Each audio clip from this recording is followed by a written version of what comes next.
right, so let's resize this eye. It's a little bit large. So by selecting it, I can then use my selection tool. V is the keyboard shortcut for that as well. We use this tool the most.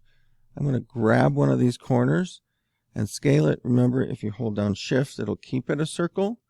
If you hold down Alt, it'll go towards the center. And then I can move this over here. So we have our first eye.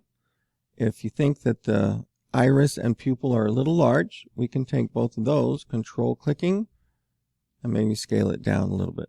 Again, holding down Alt will keep it in the center. I'm going to make them look dizzy, so I want to move this pupil over to the right, specifically so that I can show you a special tool. Pressing Escape, you take this pupil, move it right over, because we're going to need two eyes, and if I want to make him look dizzy, I'm going to make the other eye look towards the center.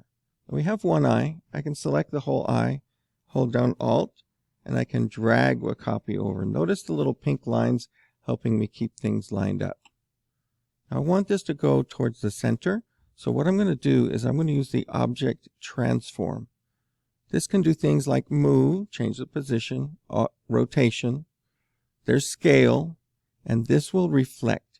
So it will do it for you, either flipping it along the vertical line or the horizontal, which won't, of course, do anything for us because it's symmetrical. So I'm going to click on vertical.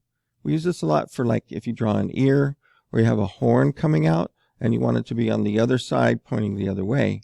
Reflect can be a really powerful tool. Now we've got two eyes.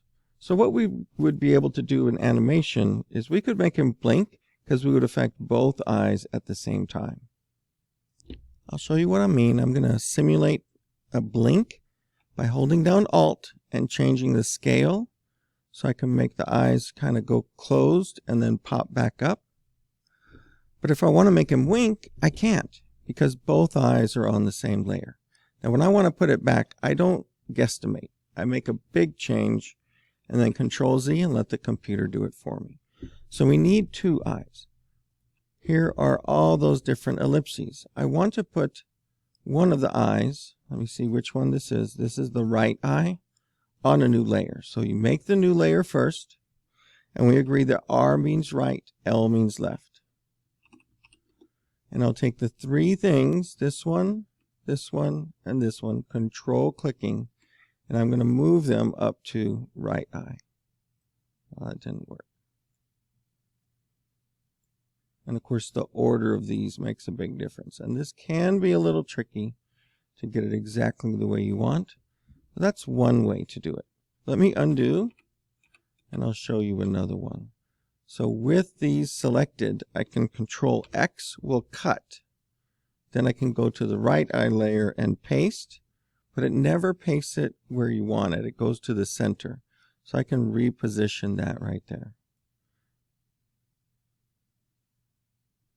Try that again. I'm on this layer, selected, Control V, there we go, and then reposition it. Now this one, of course, becomes the left eye.